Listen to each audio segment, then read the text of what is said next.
तांदूळाच्या पिठापासून आपण घावन पाहतोय, त्याच्यासाठी इथे अगदी साध्या तांदूळाचं पीठ घेतलेलं आहे। तांदूळ स्वच्छ धुवून वाळवून त्याचं पीठ करून घेतलेलं आहे। 1 वाटी पीठ मी भांड्यामध्ये घालून घेत आहे।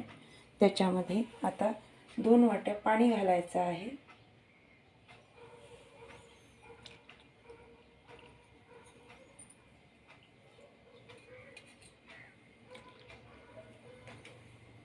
आणि पातळ असं हे पीठ भिजवायचं आहे। आता चवीपुरतं मीठ ह्याच्यामध्ये मी घालून घेत आहे। आणि एवढं घट्ट पीठ झालेलं आहे, तर अजून मी याच्यामध्ये अर्धा वाटी पाणी घालणार आहे। आणि पाणी घालून सगळ्या गुठळ्या मोडून घ्यायच्या आहे। म्हणजे एका वाटीच्या पिठाला 2.5 वाटी पाणी आपण इथे वापरलेलं आहे। आणि छान पातळ असं पीठ करून घ्यायचं आहे।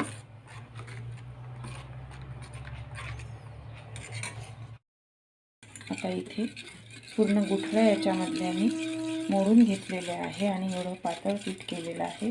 आता 5 मिनिटं याला आपण असंच झाकून ठेवूया आणि चटणी करायला घेऊ। आता इथे चटणीसाठी मी इथे खोबरं घेतलेलं आहे। आता ओलं खोबरं नसल्यामुळे मी इथे सुकं खोबरं किसून घेतलेलं आहे। नंतर फुटाण्याची डाळ घेतलेली आहे, लसूणाच्या पाकळ्या घेतलेल्या आहेत, 4-5 आलं घेतलेलं आहे अगदी थोडंसं, आणि 4-5 हिरव्या मिरच्या घेतलेल्या आहेत, कोथिंबीर, आणि 1 चमचा दही घेतलेला आहे, आणि पाव चमचा इथे जिरं घेतलेलं आहे। आता हे सगळं साहित्य मी मिक्सरच्या पॉटमध्ये घालून घेते आणि याची चटणी करून घेते। इथे आता सगळं साहित्य मी सोबतच घालत आहे।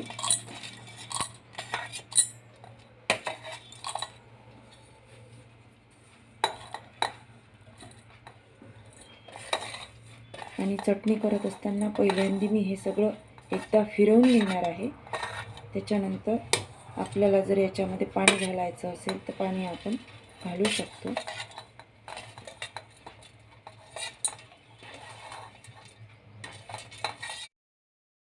आता या पद्धतीने मी फिरवून घेतलेली आहे एकदा। आता याच्यामध्ये चवीपुरतं मीठ घालत आहे। छोट्या चमच्याने 1 चमचा मीठ घातलेला आहे आणि थोडीशी साखर घालत आहे, 1 चमचा दही,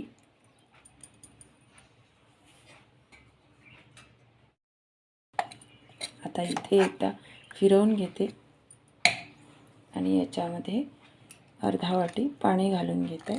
परत एकदा चटणी फिरवून घ्यायची आहे।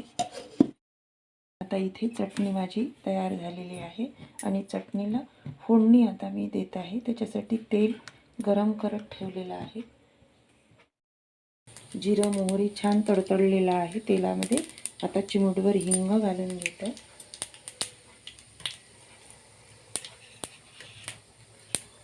आणि आता ही फोडणी चटणीवरती घालून घ्यायची आहे आणि छान चुरचुरीत अशी फोडणी घातलेली आहे मी। आपली चटणी तयार आहे।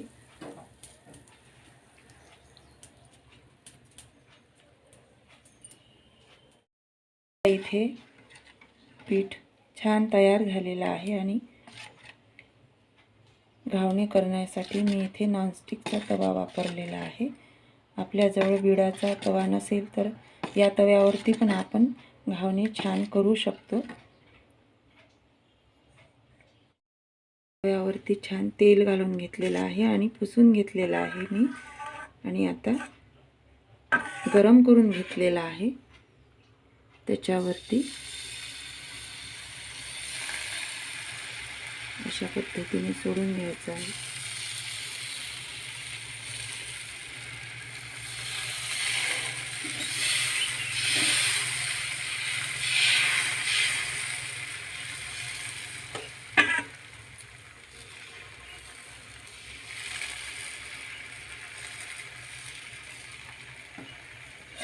आणि 15 ते 20 सेकंद आपल्याला घावणे छान होऊ द्यायचे आहे। आता इथे छान घावण आपलं झालेलं आहे आणि दुसऱ्या बाजूने पण मी इथे पलटवून घेतलेला आहे।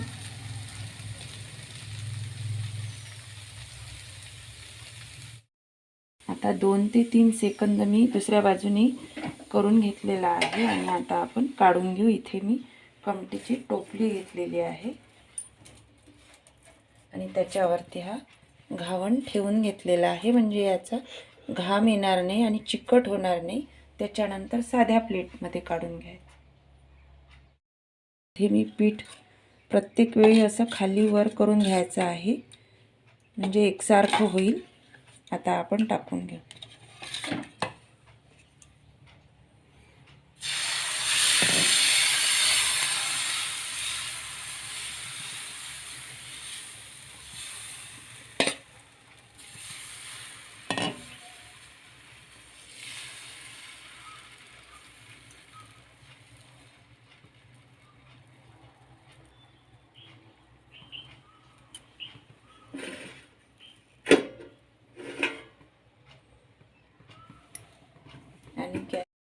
आणि इथे मी झाकण ठेवून घेतलेलं आहे आणि गॅसची फ्लेम आपल्याला मोठी ठेवायची आहे, म्हणजे पटकन होऊन येईल। इथे आता मी छान काढून घेतलेलं आहे आणि मऊ लुसलुशीत असं घावण आपलं छान तयार झालेलं आहे।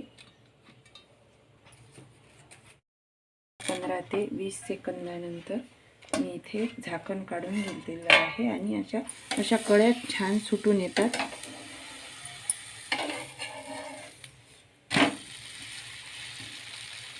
आणि खूप छान जाळी पण इथे पडलेली आहे। आता दुसऱ्या बाजूने अगदी 2 ते 3 सेकंद होऊ द्यायचं आहे, त्याच्यानंतर टोपलीवरती काढून घ्यायचं। आता इथे दुसऱ्या बाजूने पण छान झालेलं आहे आणि टोपलीवरती मी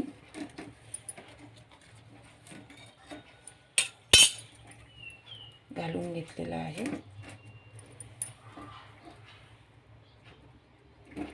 म्हणजे थंड झाल्यावरती चिटकणार नाही आणि हे असंच्या असंच घावण शेवटपर्यंत आणि मऊ पण राहतं अशा पद्धतीने केल्यावर। आता परत एकदा खालीवर करून घेतलेलं आहे आणि आता घालून घेऊ।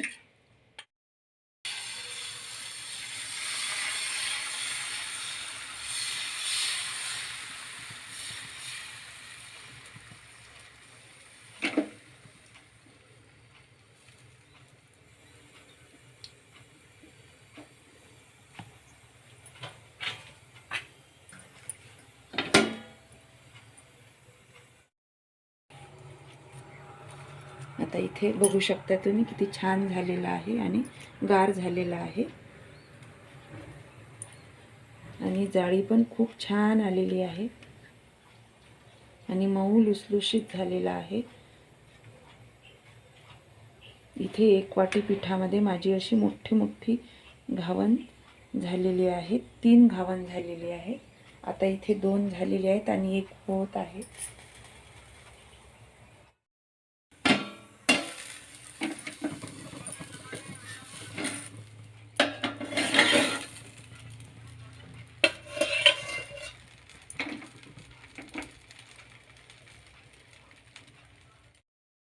आता इथे दुसरी बाजू पण मी छान करून घेतलेली आहे।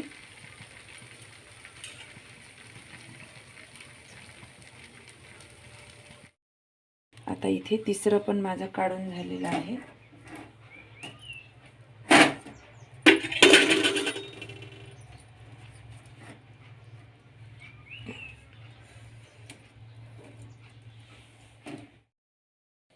आणि एका वाटीमध्ये छान आपले एवढे घावण तयार झालेले आहेत आणि याला छान जाळी पण पडलेली आहे आणि असे चिकट झालेले नाही, तर छान मऊ लुसलुशीत झालेले आहेत। तर अशा पद्धतीने करून पहा आणि 1 वाटी पिठामध्ये एवढी घावण झालेली आहेत आणि मोठी झालेली आहे आणि रंग पण छान पांढरा शुभ्र आलेला आहे, इथे तुम्ही बघू शकता। तर अशा पद्धतीने करून पहा। जे तांदूळाचं पीठ असेल त्याच्यामध्येही मऊ लुसलुशीत घावण तयार होतात छान आणि शेवटपर्यंत ही अशीच राहतात आणि चटणीसोबत याची चव आणखी वाढते। तर या मंडळी घावण आणि चटणी खाण्यासाठी आणि व्हिडिओ पाहिल्याबद्दल सगळ्यांना खूप खूप धन्यवाद।